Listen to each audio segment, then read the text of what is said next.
souhaite. Mais je souhaite aussi que tu arrêtes ton contenu de merde, parce que ça apporte rien. C'est quoi ça? Depuis maintenant quelques années, beaucoup de films et de séries sont qualifiés de woke. Est-ce que c'est forcément quelque chose de mal?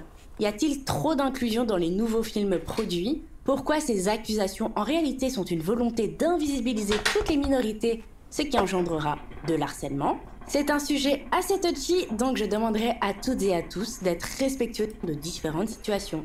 Un trope assez utilisé, c'est par exemple nourrir par la suite des films comme Scary Movie. Maintenant que je vous ai mis dans le contexte, je vais vous parler des tropes qui sont essentiels pour la compréhension de ce qui est woke ou pas. Ce sont les tropes stéréotypés. Eh bien, ça va être des schémas collés à des personnages en fonction de qui ils sont en tant que... Le trope très connu de la femme noire en colère, tu sais jamais pourquoi, mais elle est toujours énervée. Ah, c'était donc ça, ironique, le fameux Angouille. Ça t'a dit, ouais, t'as dit femme noire en colère, c'est raciste.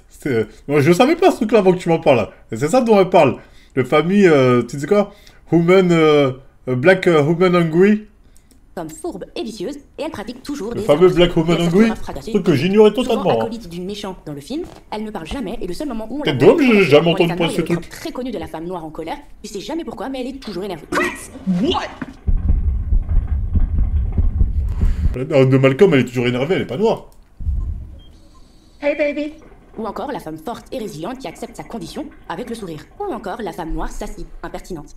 Pour les femmes blanches, ce sera le rôle de la femme objet. Elle ne sert à rien, juste à être sauvée. Et à la fin du film, elle tombe systématiquement amoureuse du héros. Pour les hommes noirs, ce seront soit des délinquants, soit des sportifs. Pour les hommes blancs, ce seront des héros, des sauveurs. Pour les hommes gays, ils seront toujours les meilleurs amis. Le problème de tous ces modèles, c'est qu'on ne va pas développer les personnages.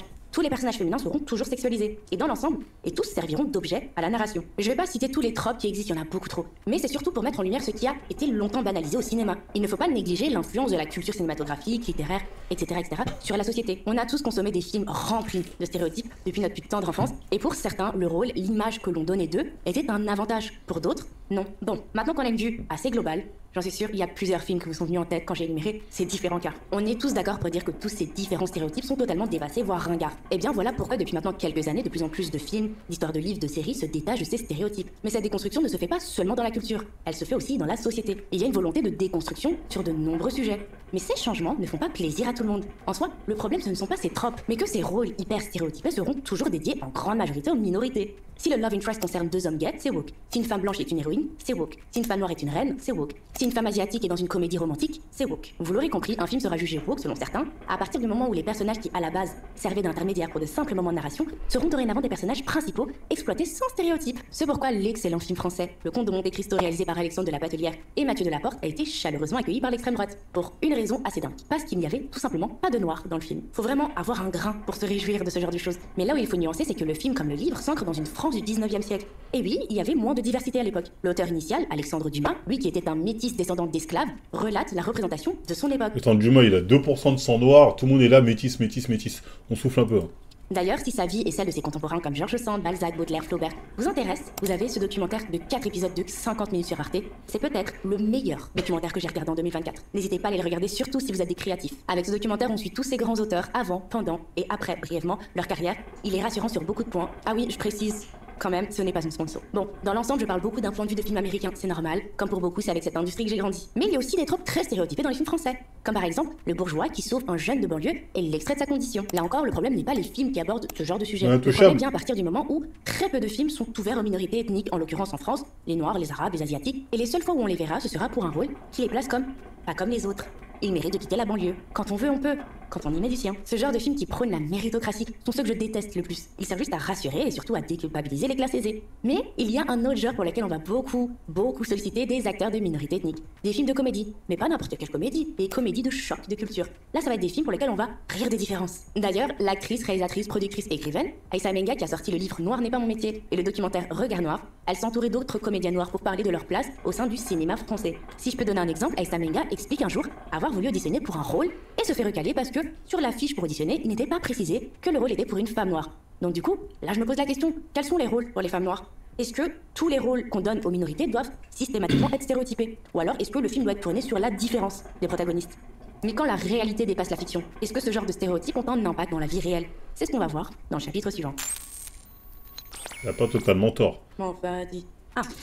Est-ce que vous vous êtes déjà posé la question à quoi servent les stéréotypes? Eh bien, ce sont des raccourcis qui donnent l'impression d'avoir un savoir alors qu'il n'en est rien. Les stéréotypes, il y en a des milliers, ça peut être lié à la classe sociale, à la taille, à la couleur des cheveux, à la religion, au genre, mais aussi à la couleur de peau. Mais pour que cette partie soit beaucoup plus digeste, je vais prendre le cas qui est la raison principale de cette vidéo, le cas de la candidate de la Star Academy, Ebony. Alors, je vous rassure, il ne faut pas spécialement suivre l'émission qui passe toujours d'ailleurs actuellement à la télévision. Son cas met juste en lumière tout ce dont je parle dans cette vidéo. Mais pour qu'on soit tous sur le même pied d'égalité, je vais tout de même faire un mini résumé de qui est cette jeune femme. Je vous présente Ebony, 20 ans, académicienne de l'actuelle saison de la Star Academy. Femme très très talentueuse, chante extrêmement bien et danse extrêmement bien.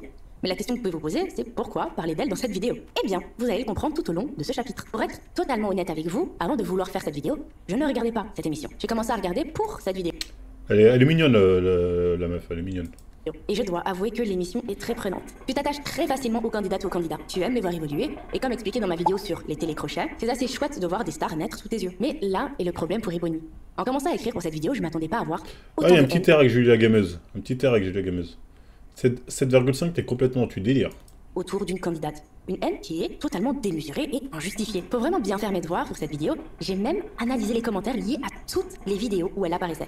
Et ma conclusion était simple, cette jeune femme est détestée parce qu'elle est une femme noire talentueuse. Point. C'est tout. Prenons déjà le fait que ce soit une femme. Ebony, en faisant cette émission, a directement été catégorisée comme étant la diva talentueuse. Plutôt confiante, même si pendant certains moments elle a des doutes, comme tout humain en fait. Tu comprends assez vite que cette femme est consciente de l'énormité de son talent. Et c'est ce qui gêne. Dans l'imaginaire collectif et les stéréotypes liés aux femmes, nous femmes devons être effaçables. Nous devons être des petites choses toutes fragiles qui ont besoin d'aide. Elle n'a jamais été éliminée parce qu'elle réussissait toutes les épreuves. Et c'est cette faculté à exceller qui est en réalité la cause de sa détestation. J'ouvre une petite parenthèse. Est-ce que vous vous souvenez de cet homme? C'est vrai qu'il y a beaucoup. J'ai vu beaucoup de gens dire à Slapette, à Tachi. Ton choix, mon corps en français. Dans sa vidéo, il s'adressait aux femmes, suite à l'élection de Donald Trump en disant « Jamais une femme ne sera présidente des États-Unis. Vous n'allez jamais dépasser ce plafond de verre, il est devenu un plafond de briques. » Et c'est la notion de plafond de verre ici qui est intéressante. Cet homme qui fait allusion au fait que nous, femmes, avons toutes une limite à nos accomplissements. Nous pouvons réussir, mais jamais plus qu'un homme. Et c'est exactement ce qui trigger un bon nombre de téléspectateurs de l'émission envers Ebony. Une femme qui peut gagner la Starac, il y en a eu plein. Mais il faut alors répondre à certaines conditions. Tu dois donner l'impression que tu as besoin du public, que tu es fragile, que tu es peu sûr de toi. Et c'est à ce moment qu'on voudra te voir gagner. En fait, comme toujours, il y a une volonté de domination, de redevabilité. Tu as gagné grâce à nous. Il faut bien se rendre compte que chaque académicien homme dans cette émission a le droit d'être qui il est, aigri, joyeux, farceur, mais pas les académiciennes. Ce fameux plafond de verre qu'Ebony est en train de briser semaine après semaine, sans l'aide du public, juste par son talent, ça agace plus d'une personne. Alors, elle a été accusée de beaucoup de choses. D'être la favorite de l'émission, d'avoir soudoyé la production, d'avoir également bénéficié de l'aide de son père qui est chanteur. Et son cas avec le plafond de verre me rappelle celui de la youtubeuse et femme d'affaires Lena Situation. Ce qui énerve quand une femme réussit, c'est que ça déstabilise l'ordre établi depuis des décennies. C'est pourquoi Lena est dans la sauce à chaque fois qu'elle respire. C'est pas que parce que les gens sont jaloux, c'est en grande partie par misogynie. Parce que finalement, son parcours peut... Lena, il y a beaucoup de femmes qui lui tirent dessus. Lena Situation, on dit souvent misogyne, les mecs l'attaquent. Je vous promets qu'il y a beaucoup plus de femmes qui lui tirent dessus que d'hommes. Donc c'est facile de nous mettre ça sur le dos. Nous, on regarde pas Lena Situation, on s'en bat les couilles. Les hommes ne regardent pas Lena Situation. Donc dire une situation misogyne, c'est faux. C'est des putains de jalouses. Donc là, c'est le premier point sur lequel je peux dire, tu dis n'importe quoi. Tu dis n'importe quoi. peut inspirer d'autres femmes talentueuses. Et ça gêne. D'ailleurs, elles ont en commun de briser le plafond de verre, mais aussi, elles ont toutes les deux été dans la sauce pour avoir regardé des hommes. Ebony pour avoir Non, regardé... ni Ebony, on regarde pas, nous, c'est un truc de meuf. trop tendrement son père lors d'un prank, donc elle a été accusée d'inceste. Lena pour avoir regardé un homme dans les yeux lors d'une interview, donc elle a été accusée de tromper son copain. D'ailleurs, si le sujet du plafond de verre vous intéresse, il y a ce documentaire. On suit une femme en procès contre l'entreprise pour laquelle elle travaillait après un licenciement abusif. Beaucoup m'ont dit que ce serait chouette et plus facile si je mettais tout en barre d'infos, donc normalement tous les liens sont en barre d'infos. Je précise quand même, ce n'est pas une sponsor encore, c'est juste du partage. Pour la deuxième partie du cas Ebony, je vais aborder la cause principale de son harcèlement, le fait qu'elle est noire. Et oui, en 2025. Dans la première partie de cette vidéo, souvenez-vous, je vous parlais de la représentation des minorités dans la culture avant et après la déconstruction de certains stéréotypes. Mais ce qu'il faut aussi mettre en lumière, c'est que les femmes noires étaient aussi très peu présentes dans la sphère médiatique. Le fait qu'Ebony prenne autant de place, ça agace. Et là, ça me rappelle le cas d'Aya Nakamura. La souche de leur harcèlement est le même. Leur succès casse un système qui était établi depuis bien trop longtemps. Les femmes noires étaient systématiquement marginales. Aya, ok. Aya, il y a beaucoup trop de mecs sur ses côtes qui la fument. Aya, il n'y a pas de souci. C'est de la misogynie noire, ce que vous voulez. Aya, je veux bien. Mais peu Ebony, tout le monde présentes, s'en peu fout. voyantes. Et elles seront donc vues comme des menaces, elles seront jugées trop vulgaires, trop arrogantes, trop stars. Mais en réalité, l'acharnement qu'elles subissent est en fait un moyen de répression. Toutes les attaques qu'elles vont recevoir servent non seulement à les déshumaniser, mais aussi à leur rappeler... Mais Aya, il lui reproche parce que les gens ils la trouvent hautaine. Il y a plein de mecs qui sont hautains. Booba, il est hautain. Et personne ne casse ses couilles là-dessus. ne sont pas légitimes. Et elles doivent rester à leur place. Ces attaques seront un mélange de racisme et de misogynie. la misogynie noire. Dans l'imaginaire collectif, l'un des stéréotypes liés à la femme noire sera qu'elle est forte, elle est résiliente. Donc, quand une femme noire va subir une vague d'harcèlement, elle ne recevra pas ou très peu de soutien médiatique, parce qu'elle ne sera pas vue comme une femme qui subit un méfait, mais à la limite du concept, le concept de la femme noire. Rappelez-vous le cas d'Ayana Kamura Ojio. En l'occurrence, pour Ebony, il a fallu attendre que des internautes créent une pétition en ligne pour que la production daigne faire un communiqué de presse. Petite parenthèse, j'ai pas cité Franck, un autre candidat de la Starac, mais il se bouffe aussi beaucoup d'insultes racistes. Parenthèse fermée. J'ai pris volontairement le cas d'une femme noire pour mon étude de cas, parce que c'est plus facile pour moi étant une femme noire. Mais ce que ces recherches et l'écriture de cette vidéo m'a fait comprendre, c'est que finalement, ces Elle a dit, elle, c'est une femme noire. Peut-être j'ai mal compris. C'est pas une femme noire, elle, jamais. qualifications de wokiste, wanana, pub woke, film woke, série woke. En fait, en réalité, ce sont des remarques basées sur la peur. La peur de perdre le monopole, la peur de partager le gâteau, la peur de ne plus être la norme. Le meilleur exemple pour ce dont je suis en train de parler là, c'est Angélique Angarny Pilopon, la nouvelle Miss France. On est tous tombés sur la vidéo de ces 3 jeunes femmes et le fameux déjà qu'elle a les cheveux courts et en plus elle est noire, c'est 2 handicaps. La peur de perdre tous ses privilèges. Voilà. Cette vidéo est la première d'une petite Ça, c'est réel. série sur la représentation des minorités dans la culture. Il y a d'autres points abordés. Voyez là un peu comme une introduction pour là ou les prochaines vidéos sur le même sujet. Mais globalement, ce qu'il faut retenir de cette vidéo, c'est que systématiquement, lorsqu'une personne issue d'une minorité, n'importe quelle minorité, aura un rôle non stéréotypé dans un film, une série ou même un livre ou une pièce de théâtre, l'œuvre sera jugée woke. Pour une raison, parce que maintenant, on nous voit. Maintenant, on est visible. On n'est plus là pour répondre à des stéréotypes, mais bien pour notre individualité en tant qu'humain. Voilà, c'est la fin de cette vidéo. Elle est un peu plus courte que d'habitude, enfin je dirais pendant le montage, je sais pas trop. C'est un sujet qui me tient vraiment à cœur parce que moi je suis trop contente quand je vois de l'inclusivité dans le milieu culturel. Bon, j'espère que tu as apprécié cette vidéo. Si c'est le cas, je t'invite à liker, à commenter et à t'abonner. C'est une bonne vidéo, hein. À part un point sur lequel je suis pas d'accord avec elle, sur les situations.